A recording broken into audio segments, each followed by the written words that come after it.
All right, before we start today's video, I want to propose a toast with water to three people. First, to my mom, who says I need to start drinking healthier when I do these videos. Water. Second, to my little sister, Raylene, who just turned 20 yesterday, and we spent the whole day getting annihilated with her. And I'm also hungover, so cheers to water. And the third goes to you, the followers. We love hearing from you. We love the support that we're getting. We're over 1,100 views now on our YouTube channel. So cheers to you. My name's Dylan Barr. For those of you that don't know me, this is the Unfound Anamnesis, where you follow myself and my partner, Matt Emery, as we take you behind the scenes in the creation of our self-published comic that will be launching in the new year. For those of you that are brand new here, watch the rest of our videos. This one might not make a lot of sense. Follow us on Instagram. You'll see a lot of our illustrations from our great illustrator, Evan Winston. Follow us on Instagram, Unfound Anamnesis, at Unfound Anamnesis. And I was supposed to say follow us on Facebook, just Unfound Anamnesis. We are approaching 100 followers, so really like hearing back from y'all. But all that said, in this video, I'm going to walk you through the final act of Unfound Origins, where we go over the lore of the cosmos of Unfound Anamnesis. Matt has walked you through the history of Bastunia, which is where our comic will start to take place. I'm walking you through the entire lore of the cosmos and what led Buntu, the young god of Bastunia, to create Bastunia and the challenges he is going to be in as the comics begin.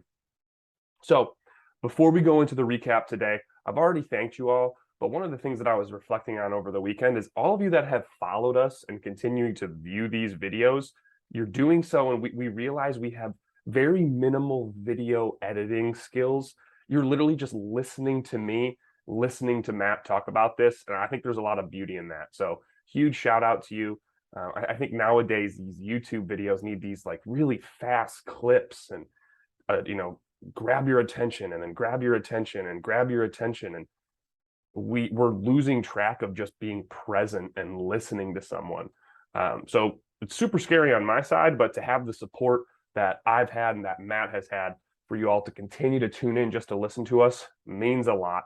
That being said, I'm going to shut up. I'm going to dive into the last stage of Unfound Origins. Let me share my screen and we'll do a quick up to speed. We know that we're in the middle of this great war between found and lost planets. Actually, I think I like seeing what's coming next. Found and lost planets. Sorry if you don't like this. But on the side of the found, we have the Arks, right? They are made from fragments of the original celestial beings of Mother and Father, and these high Arks have banded together to not only create reality, now they've realized they need some help. They've created realities across the cosmos. They've created beings in Saginta beings and in Sagia beings to defend and to sustain the realities that they've created. This dark presence of the Azigra are continuing to push forward in this great war. It's the first time that the found is actually losing ground, and the lost planets with the Azigra are actually starting to take a lead. So the Arks have an idea, and they send recruiters across the cosmos to search out for what we call hybrids. These are Arks at a very low tier. They have shards of Mother and Father in them. They're not as strong as the high Arks, but they have potential. So the Arks have the idea of, let's send these recruiters out to find these beings that have potential to create and bring them back to our home planet of Alpha to teach them in the ways of creating and defending and healing and sustaining. And one of the recruiters, based on the Roman lore god Janus, is named Lwangy. And Lwangy lives in what we would call the gray. Most Arks, you've heard from Matt, Arks are purists of the found. They're purists of this heaven reality that they've created for Essence. To say, hey, Essence, you're going down to these planets to live a life and know the entire time that you are God, the Godhead itself. Lost planets, the Azigra, they think that people should be in utter chaos, not knowing while they're here. Lwangy likes to live in the gray. Lwangy kind of lives in this middle ground, seeing the knowledge on both sides of the coin. And instead of just scouring the found planets to find these potential hybrids, Lwangy starts to venture into the lost, which is extremely dangerous. He is a glowing light for the Azigra to attack, but he believes if he can find a potential hybrid in the lost, it can yield a lot of potential and a lot of fruit to give the Arks inside knowledge on the lost. And doing so, he finds our young god Buntu. And Lwangy really grows fond of Buntu, who has this rebellious spirit.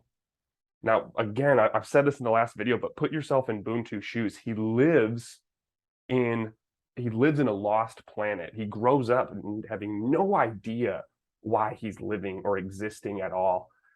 And out of nowhere, he just gains these magical powers to create. And he goes a bit insane with it. He has this huge spike in enlightenment for himself and those around him out of nowhere, and the ability to create. And it causes some challenges. Lwangy still sees potential in him, but when Lwangy brings Buntu unwillingly, mind you, when he brings Buntu back to Alpha, the High Arks aren't fans of this. They don't know why Lwangy would dare to bring in this kind of rebel, peasant god-like creature back to Alpha, right? These High Arks have to think of the major play. It's like, man, you just brought a potential demon into heaven. What are you doing here? But time goes by, and some of the High Arks see what Lwangy sees in Buntu, and they decide to bring him into what we're talking about today, the Academy. Now, the Academy is like the training grounds for potential hybrids, where these young hybrids that have been recruited across the cosmos come to learn the ways of the hybrid, right? So as time has went on, the Arks realized that when they first came to Alpha, realizing that they had powers of mother and father, but they weren't going to be as strong, they had to think as a unit. They had to think for the long term.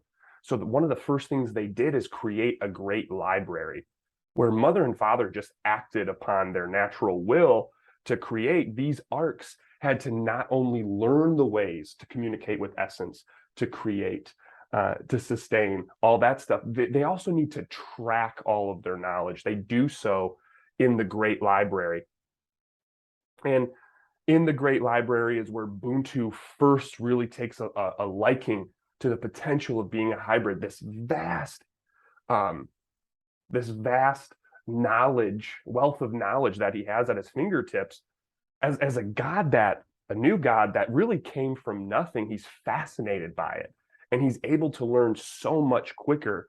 He's been living his life in the dark, and now they're just, these creatures, these High Arks are blasting this bright light of knowledge onto him. He wants to drink it all in. So when he partakes in the Academy, first thing is they learn the way of healing and sustaining, right? Similar to the Insagia beings, but at a higher level. These hybrids are part god, right? Greater part god. Everyone's part god, but they're part god as well as part celestial being of mother and father. So they're at a higher power level. So they learn the ways of healing and sustaining, but they also learn the ways of fighting and combat strategy. So they have a bit of everything to go off into the cosmos and take control of galaxies or solar systems where they create life. And that's the last thing they learn in the Academy, is the art of presence. And as I say it, it's a great reminder for me to slow down. Presence is huge. We see this in religions all throughout the world, right? And what we really want to teach in Unfound Anamnesis and in Bastunia is the power of presence, because it is the essence of creation for Arks. And I use essence strategically here, right? Because the essence is also the Godhead. When we're in the art of presence, we're able to connect to the Godhead more. And these Arks are able to use that to create the realities that they're in. These hybrids need to learn this because Buntu, as he goes through the academy, he's at the end, at his graduation, he's going to be in charge of sustaining, defending, and creating life for an entire solar system or an entire galaxy. Just think of our own solar system to create all of this with life on a lot of the planets. All of them? No, but some of them for sure. So they have a big task at hand, and Buntu flies through the academy with his rebellious spirit, right? So we see this conflicting characteristic of, will he be this young scholarly student, or will he show his rebellious nature, kind of disagreeing with the high Arks from time to time in their philosophy of creating life for essence. Now, before these hybrids go out to their posts in the Great War, we're going to see a lot of hybrids that are around the front line, right? That are going to be generals of their outposts, right? They'll have a small army of Sajinta and Ensagia beings, but they're able to lead from the front lines rather than, far back here where we're going to see Alpha. So before they go out to sustain, create, and defend reality in those solar systems, the high Arks go to the Great Library and they gift them two important tools for their arsenal. The first tool are runes. Now, these runes are the building blocks to help hybrids create order in the worlds and the realities that they create at their outpost, right? So we're going to learn about these runes and the roles that they play in Bastunia. But Buntu, this young god, has been given these runes to help create order in his worlds that he's in charge of. And I told you we'd bring Overwatch back. The second thing that these Arks gift to these young hybrids are orbs, or what we call the Thara. And these orbs are created to aid hybrids in the roles of creation, defense, travel, healing, and sustaining of reality. And there's 7 orbs that each hybrid gets. And each pairing of 7 is unique to the hybrid's own personality, right? So Buntu's 7 orbs are going to be different than other hybrids' 7 orbs. So Buntu is given all of this and then sent out on the front lines. He's very close to the battlegrounds of the lost, but he's still in the found side, right? And in that area, let's say like right here, he creates Bastunia and everything that you've learned from that, the history of it, right? Where there's the original 3 tribes of 33. There was a mind tribe, a soul tribe, and a body tribe. Buntu used his knowledge from the academy to create the building blocks of a potential reality. And he chose to have these beings in Bastunia know what their dharma or their calling in life is by gifting them a spiritual beast. That was Buntu's idea for his planet. Not all planets are like that, but that's what Buntu did. He did that with the help of runes to create order in Bastunia. But Buntu is wily. Buntu wants to think for himself. Buntu has the ideas after time. What if people were born with no beasts and didn't know their calling in life? He has these ideas that don't always go according to plan. So we see this conflicting characteristic of sometimes he's going to think independently and not as an acting godhead of a found planet, right? So he runs into some challenges internally, but He's also going to have challenges externally. We told you before about the Azigra Titans, right? We have kind of these low-level Azigra, and then we have these high-tier Azigra Titans. And one of them, whose name is Ah, a low-tier Azigra Titan, who's actually based on the god Apush from Mayan lore. But this Azigra Titan Ah is trying to work his way up the ranks of Azigra Titans. And he said, hey, there's a young hybrid that I can take advantage of to prove my worth to the other Azigra Titans. And Ah has a tricky plan. Instead of attacking these worlds directly, he already has an army of Azigra to do that. He goes after not just Buntu, but specifically his Vifara. His weapons for combat and healing and sustaining, Ah wants to take those away from him. And he slowly picks these tools away from Buntu over countless battles. And the next thing he wants to figure out is the runes and the rune knowledge, so he can learn the order of creating a found planet to take that knowledge back to the Azigra Titans and back to their master. We don't know who their master is yet. I mean, I do, but you don't.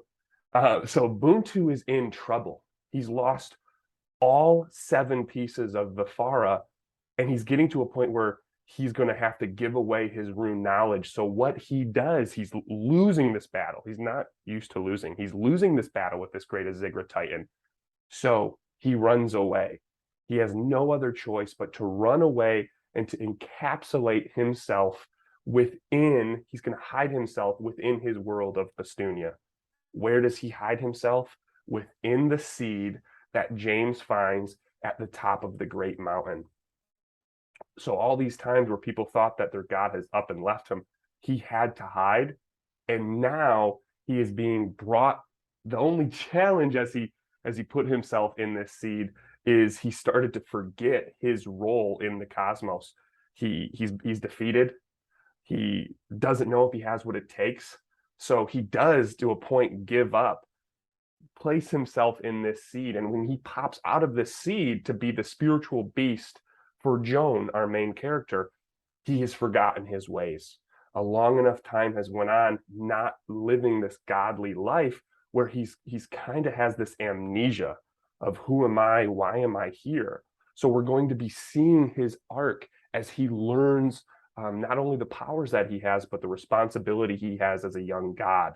That is the origin of the Unfound Anamnesis at a cosmic level, and why Buntu is where he is in Bastunia when we start reading these comics. Really hope you're enjoying this. Buntu, like I said, is based off of Sun Wukong. I'm going to do an Unfound Inspirations book review on Monkey Journey to the West later this week, and you're going to be learning from Matt as he talks about our characters and how you can create a character within Unfound Anamnesis and Bastunia.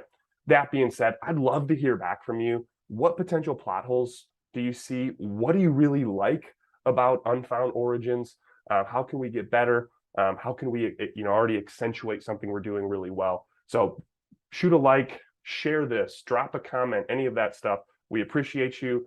And until next time, I'm Dylan, and this is the Unfound Anamnesis.